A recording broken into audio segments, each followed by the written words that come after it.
You are surrounded by people. Every day in cafes, on screens, in offices, you pass through a crowd of faces smiling, speaking, performing. Yet deep inside, a quiet voice whispers, "Why do I still feel alone?" Alan Watts once said, "We are lonely together." And he meant that in a world obsessed with being connected, we have forgotten what it means to be real. We mistake company for connection, attention for affection, and performance for presence. Socializing has become an art of survival, not of sincerity. We meet people not to discover who they are, but to defend who we think we are. Every laugh, every compliment, every selfie, every post is a silent negotiation for approval. We do not gather to share ourselves, but to escape ourselves. And in this endless chase for belonging, we lose the very solitude where truth grows. This is the dark truth about socializing. It doesn't bring us closer. It teaches us how to pretend. And Alan Watts, with his rare insight, saw through this illusion decades ago, warning us that the constant need to belong might be the greatest form of loneliness ever invented. He once compared human interaction to waves on the ocean, each touching, colliding, retreating, pretending to merge yet always remaining separate. And when we forget that, when we start believing that others can fill the void inside us, we begin to drown in the very sea we created. So today, let's explore why Alan Watts believed that socializing in its modern, compulsive form may actually destroy our spirit, not because people are bad, but because we no longer know how to be alone. Part 1. The noise that replaces silence. Society teaches us early that silence is awkward. From childhood, we're told to speak up, fit in, make friends. We are conditioned to believe that being alone means being incomplete, and so we talk endlessly. We talk about nothing. We fill the space with chatter, gossip, opinions, and all to avoid hearing the only voice that matters, our own. Alan Watts once said, "If you cannot be comfortable with yourself when alone, you will never be comfortable with others." Yet the modern world has made this comfort almost impossible.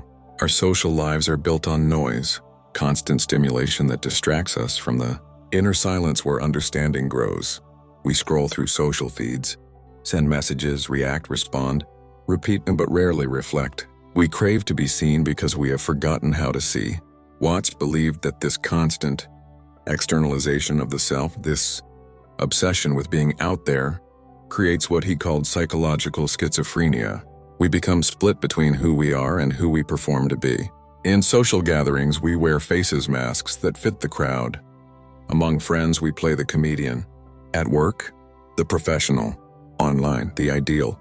And yet, each mask silences a deeper voice within us, a voice that aches to be heard in solitude.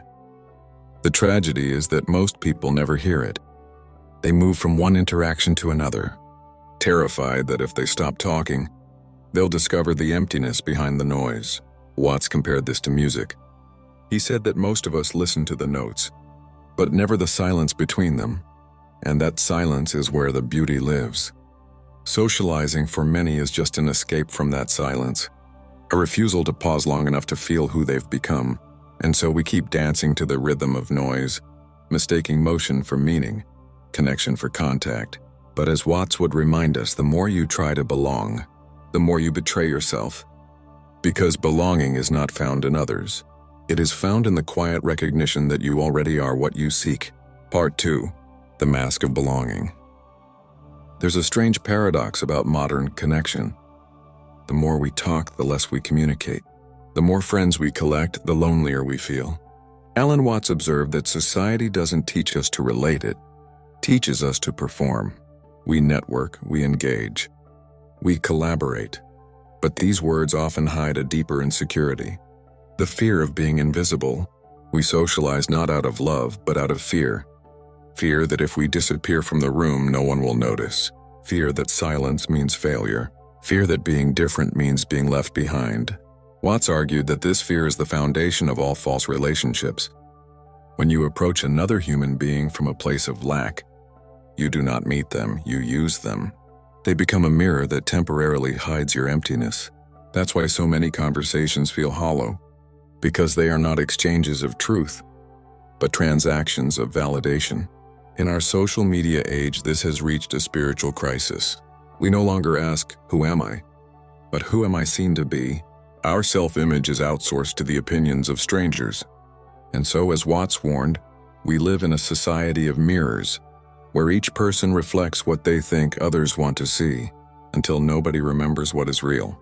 He often spoke about the game of life, a game in which people mistake the mask for the face. In his view, real living begins when you stop trying to be liked and start trying to be alive. But the danger of socializing without awareness is that you begin to confuse your reflection for your identity. You start performing even in solitude, scrolling through imaginary conversations, replaying memories, editing your thoughts for an audience that isn't even there. This, Watts said, is the root of suffering, to live as an actor who has forgotten he's on stage. And yet he offered hope. He reminded us that true connection doesn't happen when two people meet to fill their loneliness. It happens when two souls meet who are no longer afraid of it. When you can sit in silence with someone without the need to impress or speak, then you are truly socializing in the spiritual sense, not as actors in a play, but as mirrors reflecting truth. In that kind of presence, socializing is no longer the worst thing. It becomes a sacred act. But it can only be sacred if it is born from solitude, not from the fear of it. Part 3. The fear of solitude. Alan Watts often said that solitude is not the absence of company, it is the presence of oneself. But for many, that presence feels unbearable. We fill every silent moment with music, messages, or movement, because stillness feels like a confrontation with a stranger we no longer know. In the modern world, solitude has been branded as a defect. We call it being antisocial, lonely, or disconnected. But Watts saw it differently. He saw solitude as the foundation of wisdom. He said, when you're alone and nothing distracts you, you discover what you actually are. And that's what terrifies people most. When you are with others, you can hide behind your roles. You are the friend, the partner, the colleague, the content creator. Each role gives you identity. But when the crowd dissolves and the lights go out, you are left naked before yourself. That silence can feel like death because in a way it is. It is the death of illusion, the death of everything you thought you needed to be in order to be loved. Watts taught that this confrontation is sacred, because only when illusion dies can truth be born. Only when you stop running from solitude do you begin to hear what the universe has been whispering all along, that you are not incomplete, not broken, not in need of validation. Yet society makes solitude almost impossible. We live in a world where being busy is a badge of honor and quiet is treated as laziness. People mistake constant motion for progress and constant talking for wisdom. Watts laughed at this madness. He said humans are the only creatures who have to schedule silence, as if peace were a luxury rather than our natural state. The fear of solitude, he warned, is not a fear of being alone. It's a fear of meeting yourself and discovering that you've built your entire life around avoiding that meeting. But here lies the paradox. Until you learn to be at peace in solitude, you will never be truly social. Because real connection begins only when the noise of need is gone. Part 4. The commerce of connection. Alan Watts saw modern socializing as a kind of commerce and exchange of attention. People trade words, compliments, and likes like currency. The goal is no longer understanding, but accumulation. More friends, more followers, more presence in the marketplace of personalities. In this marketplace, you don't sell products, you sell yourself. Your appearance, your opinions, your emotions, all polished, packaged, and priced according to their social value. Watts once remarked that we have confused communication with advertising. We no longer speak to share truth. We speak to maintain our brand. And like any economy, this one is built on scarcity, the fear of not being enough. So people spend their energy trying to be visible, relevant, and admired. But admiration is not love. Visibility is not intimacy. Watts saw this dynamic as spiritual poverty. He said that a person who constantly needs others to confirm their worth is like a beggar who collects applause instead of food. And what happens when the applause stops? When the messages slow down? When no one texts first? Most people panic not because they miss others, but because they can no longer hear themselves without the echo of attention. This, Watts said, is the ultimate dependency, to rely on others to prove that you exist. He called it the addiction of the self, the compulsive need to be seen, to be heard, to be someone. But real freedom begins when you no longer need to be noticed, when your peace is not negotiated by another's presence, when you realize that solitude is not the opposite of connection, it is the source of it. Because only the person who has met themselves in silence can meet another without fear, without performance, without need. Watts often used the metaphor of music. He said that social life should be like jazz, spontaneous, alive, improvised, not like a rehearsed performance repeated to please an audience. The tragedy is that most people never hear the music. They only worry if they're dancing correctly. Part 5. The disappearance of the genuine self. In the endless pursuit of being social, something sacred has lost the genuine self. Watts described this as the great human tragedy. We wear our personalities like clothes we never take off, forgetting what our own skin feels like. From childhood, we are taught to adjust to fit, to conform, to polish our edges. We are told what is acceptable, what is normal, what makes people like us, and so we begin to edit ourselves, trimming away our eccentricities, softening our truths, hiding our depths. Every social interaction becomes a performance of acceptability. We say what's expected. We laugh when others laugh. We learn to mirror emotions we no longer feel, because being authentic seems dangerous. Watts argued that this constant editing of the self creates a spiritual sickness. You become divided, the you who feels and the you who performs. And the more you perform, the more that inner self fades into the background, forgotten and unheard. He compared it to a mirror covered in dust. It still reflects, but the image is distorted. And after years of pretending, you no longer know what your true reflection even looks like. This is why so many people, despite being surrounded by others, feel hollow. Because deep down they sense that the version of themselves they show the world is not the one that lives within. Watts believed that the only cure for this illusion is radical honesty, not with others, but with yourself. To sit alone without distraction and ask, "Who am I when no one is watching?" If your answer frightens you, it means you've been living through others' eyes. But if your answer brings peace and even silence, then you have touched something eternal. Because the genuine self is not a role you play. It is not an image or a title or a follower count. It is the quiet awareness that observes all your roles, all your fears, all your desires, and remains unchanged. Watts once said, "You don't look out from behind your eyes. You are the world looking at itself." When you realize this, socializing ceases to be an act of survival. It becomes an act of sharing, not to gain but to give, not to impress but to express. In that awareness, you rediscover the beauty of being with others, not as a mask among masks, but as consciousness meeting consciousness. And that, Alan Watts would say, is when socializing finally becomes sacred again. Part 6. The weight of expectation. Alan Watts once said, "When you try to control the world, you lose it." And nowhere is that truer than in our relationships.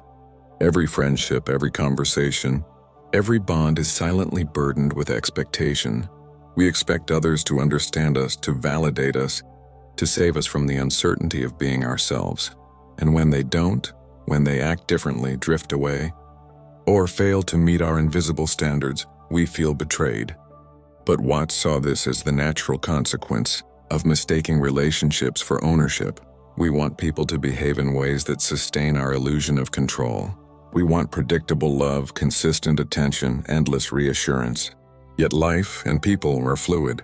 Watts reminded us that trying to hold on to others is like trying to clutch water in your hands. The tighter you grip, the faster it slips away. In modern socializing, we've turned relationships into performances of loyalty. We measure friendship by constant presence. If they cared, they'd text back. We equate attention with affection, forgetting that sometimes silence is love too. The problem is not that we need others. The problem is that we expect them to complete us. Watts called this the myth of the divided self, the belief that somewhere out there, another person will fill the emptiness inside. But no one can do that for you. If you enter any relationship from a place of incompleteness, you will turn that connection into a demand. And demands always destroy love. Watts said, "Love is not something you do. It's the state of being where you stop holding on." When you drop your expectations, love flows naturally, not because others behave the way you want, but because you finally see them as they are. That, he believed, was the purest form of socializing, to meet others without need, without judgment, without desire to possess, just to be with them. The same way a flower shares its fragrance without asking who is worthy to smell it. Part 7. The return to authentic presence.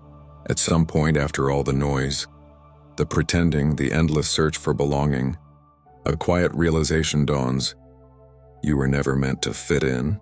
You were meant to belong to existence itself. Alan Watts saw this awakening as the great turning point in human consciousness. He said, "When you stop trying to be someone, you return to being everyone." The authentic self does not crave social acceptance because it understands that all life is already interconnected. There is no need to chase connection when you are, by your very nature, the expression of the same consciousness that breathes through everyone else. Watts would often compare it to a dance. He said that when you dance, you don't dance to get somewhere, you dance because the movement itself is joy. And that's what genuine socializing should feel like. Not a race for validation, but a rhythm of being, spontaneous, effortless, and real. When you meet another human being from that place of stillness, something profound happens. You don't need to talk much. Your silence becomes a conversation. Your presence becomes enough. There is no performance, no winning, no need to impress. Watts believed that this simplicity is the ultimate sophistication. It is the end of striving, the return to being. It's when you realize that all the masks, the roles, the conversations, the gatherings, and were never the point. They were the ripples, not the ocean. He said, "You are not a stranger in this world. You are the world happening." And once you understand that, solitude and socializing stop being opposites. They become two expressions of the same truth, that life is one great act of communion, playing with itself through countless forms. When you live from that awareness, you no longer fear people, nor crave them. You no longer hide in the crowd, nor isolate to prove your independence. You simply flow, like the river that joins the sea without losing its name. That is the spiritual art of socializing, not to become less of yourself, but more aware of the self that is shared by all. Ending. The freedom beyond the crowd. So why did Alan Watts say that socializing can be the worst thing you can do? Because when it becomes mechanical, when it replaces silence instead of rising from it, it blinds you to the miracle of being.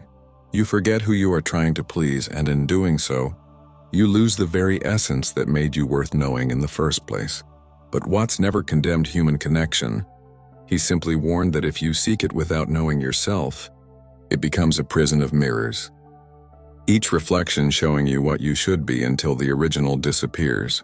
The path forward, he said, is not to reject the world, but to wake up within it. To socialize not out of fear, but out of play. Not to gain validation, but to share awareness. He once said, "The meaning of life is just to be alive." It is so plain, so obvious, and so simple. And that is the truth we forget when we live only for others' eyes. So the next time you find yourself surrounded by people yet feeling alone, remember this. It is not the crowd that isolates you. It is your disconnection from yourself. Withdraw for a moment. Sit with your silence. Listen to the hum beneath all the noise. Because in that silence, the self you've been searching for is waiting unmasked, untouched, and free. When you return from that solitude, you will find that the world has changed not because others are different, but because you are. You will speak without needing to be heard. You will love without needing to be loved back. You will connect without losing yourself. And that, Alan Watts would smile and say, is the true beauty of being human, to dance with others yet remain at peace within your own stillness, to be social yet untamed, to belong to all yet remain free.